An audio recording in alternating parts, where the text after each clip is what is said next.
¿Qué es una proteína? Realmente muchas veces hemos oído hablar, consume esto, tiene proteínas, las proteínas son beneficiosas, pero ¿realmente es así como nos cuentan? O sea, ¿qué es una proteína? ¿De qué está hecha una proteína? Lo vamos a explicar. Primero, una proteína se puede definir como una molécula orgánica, la cual está formada por estos 4 elementos: chon, carbono, hidrógeno, oxígeno y nitrógeno. Sí, eso es una proteína. Carbono, hidrógeno, oxígeno, nitrógeno. A su vez, además, puede tener estos elementos: la P, que es fósforo, y azufre.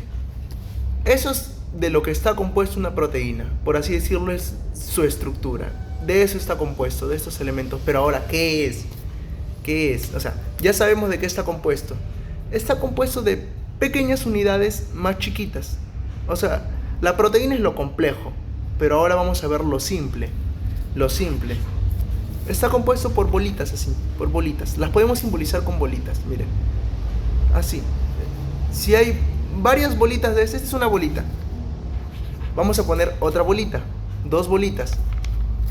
A estas bolitas se les va a llamar aminoácidos. Así es, aminoácidos. Entonces, la proteína es lo complejo, es una molécula grande, pero a su vez está hecho de pequeñas cositas más pequeñas. Estas cositas más pequeñas se les va a llamar aminoácidos, por así decirlo. Lo complejo es la proteína, lo pequeño es el aminoácido. De esto está compuesto. Es como nosotros somos un individuo, pero ese individuo está compuesto de pequeñas cositas que son células. Lo mismo, la proteína es lo complejo. Está compuesto de pequeñas unidades. Estas unidades se van a llamar aminoácidos. Ahora, estos aminoácidos tienen por así una nomenclatura, un nombre. Una proteína está hecha. Para hablar de una proteína tenemos que hablar que realmente está compuesta de 50 a más aminoácidos. Es decir, 50 de estas bolitas a más. Eso es, por así decirlo, el cuerpo de una proteína. ¿Cuál es el cuerpo de una proteína?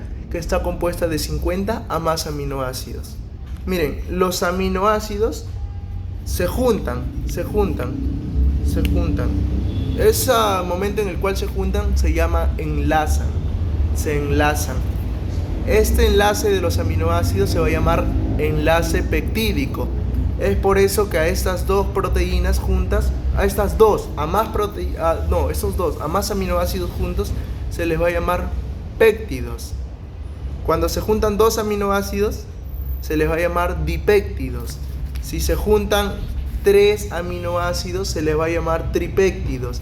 Y así. Si es que se juntan 4 aminoácidos, tetrapéptidos. Y así. Si se juntan más de 4, 5, 6, también lo puedes llamar polipéptidos. Poli es muchos péptidos. Péptidos, ¿por qué? Porque el enlace que une los aminoácidos, ¿cómo se llama? Enlace peptídico. Entonces ya podemos entender esto. Una proteína, ¿de qué está formado? De aminoácidos. ¿Cuáles son los elementos que estructuran a la proteína? Estos: carbono, hidrógeno, oxígeno y nitrógeno. Además puede tener azufre y fósforo. ¿De qué está compuesto la proteína? De aminoácidos. ¿Los aminoácidos cómo se unen? Se unen por medio de estos enlaces llamados peptídicos. Por lo tanto, a estos 2 aminoácidos, cuando están unidos, se les va a llamar péptidos. Si se unen 2, dipéptidos. Si se unen 3, tripéptidos. Si se unen 3 a más, polipéptidos. Una proteína como mínimo tiene que tener 50 aminoácidos. Así es, 50 aminoácidos. Ahora, de 50 a más recién podemos hablar de proteína. Un ejemplo de eso podría ser la insulina. La insulina es una proteína. Es una proteína, pero también es una hormona de origen proteico, por eso se le dice. Es una hormona que es secretada por uno de nuestros órganos endocrinos, que es el páncreas.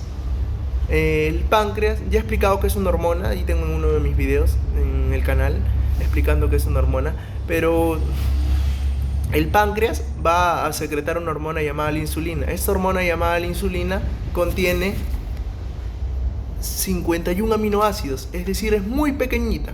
Es una proteína recién formadita, o sea, 51 aminoácidos. O sea, ya podemos hablar de una proteína a partir de 50 más aminoácidos. Bueno, si quieren saber la función de la insulina es regular la glucosa. Lo que pasa es que ya he explicado el video de las hormonas, en las cuales las hormonas son mensajeros químicos, ¿no? Que permiten que unas células del cuerpo se comuniquen con otras células del cuerpo. Sin embargo, en el caso de la insulina se va a encargar de regular la cantidad de glucosa que tenemos en el cuerpo. La va a inhibir, la va a disminuir. A diferencia de otra hormona que en sentido opuesto actúa, que es el glucagón, que se va a encargar de elevar los niveles de glucosa en el cuerpo, en la sangre. Pero bueno, no nos desviemos del tema. Eso es una proteína. Una proteína, que es el conjunto de aminoácidos, de 50 más aminoácidos, formados ¿por qué? Por un enlace. Ese enlace que las une, las cohesiona, se va a llamar enlace peptídico. Si los aminoácidos se unen, ¿cómo se les va a llamar? Si se unen dos aminoácidos, se les va a llamar péptidos o dipéptidos, porque ya están unidos dos aminoácidos. Si se unen tres, tripéptidos. Si se unen de tres a más, polipéptidos. Listo, eso es todo.